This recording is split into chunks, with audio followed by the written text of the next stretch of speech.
স্বামী এবং স্ত্রী ওমরায় গিয়েছেন, সেখানে স্ত্রী গর্ভবতী হয়েছে, এখন তাদের উপর ইসলামের বিধান কি? আমি শুনেছি কোন মুসলিম কোনো খারাপ চিন্তা করলে যতক্ষণ না সেটা উচ্চারণ করে বা কার্যে পরিণত করে ততক্ষণ কোনো গুনাহ হয় না। তাহলে মনে মনে কোনো ভালো চিন্তা ইস্তেগফার বা দোয়া পড়লে ঠোঁট না নাড়ালে কি দোয়া গ্রহণযোগ্য হবে? সোহেল রানা, আপনি আমাদের ইউটিউব চ্যানেলে প্রশ্ন করেছেন, স্বামী এবং স্ত্রী ওমরায় গিয়েছেন, সেখানে স্ত্রী গর্ভবতী হয়েছে, এখন তাদের উপর ইসলামের বিধান কি? ভাই সোহেল রানা, ওমরার সফরে যদি কেউ যান এবং ওমরার সফরের যেই সময়টাতে শারীরিক সম্পর্ক স্বামী স্ত্রীর মধ্যে নিষিদ্ধ, সেরকম সময় যদি তারা শারীরিক সম্পর্ক করে থাকেন, অর্থাৎ এহরামের কাপড় পরে যখন তারা ওমরার নিয়ত করেছেন তখন থেকে নিয়ে তওয়াফ সাই শেষ করে মাথার চুল পুরুষরা মুন্ডন করা, নারীরা ছোট করা, তার আগ পর্যন্ত এই যে সময়টা, এই সময়টার মধ্যে যদি স্বামী স্ত্রীর মধ্যে শারীরিক সম্পর্ক হয়ে থাকে তাহলে দেখতে হবে যে এটা তওয়াফের আগে হয়েছে কিনা। তওয়াফের যদি 4 চক্কর সম্পন্ন করার আগেই এরকমটি হয়ে থাকে, সেটা হোটেলে হতে পারে, তওয়াফের আগে হতে পারে, মাঝে যদি এরকম শারীরিক সম্পর্ক হয়ে থাকে তাহলে সেক্ষেত্রে ওমরা ভঙ্গ হয়ে যাবে, ওমরাটা আবার আদায় করতে হবে। এবং এই যে ইহরামরত অবস্থায় যে সমস্ত বিষয়গুলো নিষিদ্ধ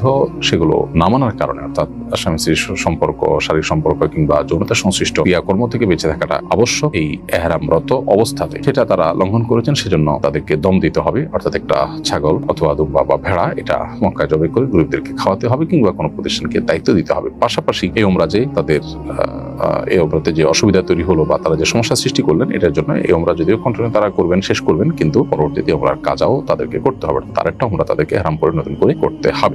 যদি তওয়াফ হয়ে যেয়ে থাকে তারপরে হয়, সাইর পরে হয়, মাথার চুল চাষা বা মুন্ডন করার আগে হয়, তাহলে সেক্ষেত্রে দম দিতে হবে এবং দম দেওয়ার ফলে তাদের উমরা বিশুদ্ধ হয়ে যাবে। আর যদি উমরার সফরে এহরামরত অবস্থায় শারীরিক সম্পর্ক না হয়, বরং এহরাম এর সময়সীমা শেষ হয়েছে, মাথার চুল মুন্ডন চাষা শেষ হয়ে গেছে, স্বাভাবিক পোশাক পরছেন, তারপরে তাদের মক্কা কিংবা মদিনায় শারীরিক সম্পর্ক হয়ে থাকে এবং তাতে গর্ভবতী হয়ে থাকেন স্ত্রী, তাতে কোনো অসুবিধা তো নেই, গুনাহের কোনো কারণ নেই এবং দম দেওয়ারও কোনো প্রশ্ন ওঠে না।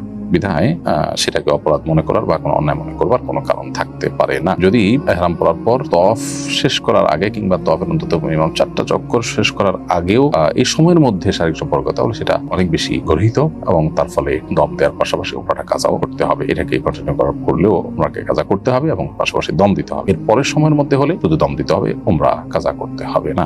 তারা সুমন, আপনি লিখেছেন, আমি শুনেছি কোনো মুসলিম কোনো খারাপ চিন্তা করলে যতক্ষণ না সেটা উচ্চারণ করে বা কার্যে পরিণত করে ততক্ষণ কোনো গুনাহ হয় না। তাহলে মনে মনে কোনো ভালো চিন্তা ইস্তেগফার বা দোয়া পড়লে ঠোঁট না নাড়ালে কি দোয়া গ্রহণযোগ্য হবে? দেখুন, কোনো খারাপ চিন্তা করলে যতক্ষণ পর্যন্ত সে সেটা কাজে পরিণত না করে ততক্ষণ পর্যন্ত তার কোনো গুনাহ লেখা হয় না। এটি আপনি সঠিক শুনেছেন এবং নবী করিম সাল্লাল্লাহু আলাইহি ওয়াসাল্লামের হাদিস রয়েছে পরিষ্কারভাবে, সেটি হলো মান হাম্মা বিসাইয়্যাতিন ফালাম ইয়ামালহা লাম তুকতাব বাইনা আমালাহা কুতিবাত। নবী সাল্লাল্লাহু আলাইহি ওয়াসাল্লাম বলেছেন, সহিহ মুসলিম হাদিসটি বর্ণিত হয়েছে যে কোনো ব্যক্তি কোনো খারাপ কাজের চিন্তা যখন মনে করেছে এবং সে স্থির করেছে করবে, কিন্তু সে কাজটি করেন, তো এর ফলে তার কোনো গুনাহ লেখা হয় না যেহেতু সে করেনি, এবং যদি সে ওই আমলে লিপ্ত হয় তখন তার বদামল লেখা হয়। আর কোনো হাদিসে আছে কেউ খারাপ কাজ করার চিন্তা করার পর যদি সে সেখান থেকে ফিরে আসে না করে, তাহলে বরং সে সওয়াব পায়, কারণ খারাপ কাজ থেকে সে ফিরে এসেছে সেজন্য। এর বিপরীতে নবী সাল্লাল্লাহু আলাইহি ওয়াসাল্লাম বলেছেন একই হাদিসে, যেটি আবু হুরায়রা রাদিয়াল্লাহু আনহু বর্ণনা করেছেন, সহিহ মুসলিম বর্ণিত হয়েছে, সেটি হলো মান হাম্মা বিহাসানাতিন ফালাম ইয়ামালহা কুতিবাত লাহু হাসানা। যে ব্যক্তি কোনো ভালো কাজ করবার সংকল্প করেছে অথচ করতে পারে নাই, তাকে একটি ভালো কাজের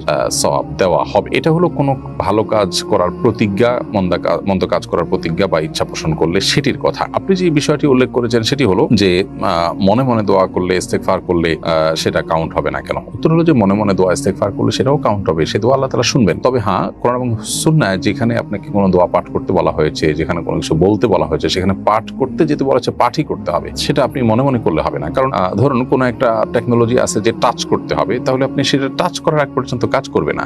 আবার অন্য কোনোটা হতে পারে যে আপনি টাচ করতে হবে না, আপনি অন্য কিছু করলেই সেটা হবে, তাহলে সেক্ষেত্রে সেটাতেই হবে। এই জন্য হাদিসে যেখানে পড়ার কথা বলা আছে সেখানে তো মনে চিন্তা করলে হবে না, কারণ আপনি তো হাদিসের ওই নির্দেশটা আমল করেননি। সেজন্য দোয়া, দুরূদ, ইস্তেগফার যদি কোথাও পড়তে বলা হয় সেখানে মনে মনে পড়লে হবে না। এমনি আপনি মনে মনে যখন পড়বেন তখন আপনার কাছে সওয়াব পাবেন। অতএব দুই জিনিস। আর তাছাড়া খারাপ কাজের ক্ষেত্রে খারাপ চিন্তা করার পরও আল্লাহ তাআলা সেটা লেখেন না, এটা আল্লাহ তাআলার অনুগ্রহ। অতএব ওইটার সাথে অন্য সবগুলোকে গুলিয়ে ফেলার কোনো কারণ নেই। খোলাসা কথা হলো, নির্যাস হলো যে আপনি মনে মনে খারাপ চিন্তা করার পরও সেটা লিপিবদ্ধ হয় না, এটা আল্লাহ তাআলার অনুগ্রহ। আবার একইভাবে মনে মনে যদি আপনি ভালো কাজ করার কোনো সংকল্প করেন, সেটাও কিন্তু আপনি আল্লাহর কাছে সওয়াব পাবেন। অর্থাৎ আপনি যেমনটি মনে করছেন যে মনে মনে সওয়াব চিন্তা করলে সওয়াব হয় না, তা না। হ্যাঁ, আপনি যেটি বলছেন যে দুরূদ, দোয়া, ইস্তেগফার এগুলো মনে মনে পড়লে সেটা গ্রহণযোগ্য হয় কি, নতুন হলো সেটা হবে না, কারণ হাদিসে তো পাঠ করতে বলা হয়েছে, বিধায় পাঠ করতে হবে।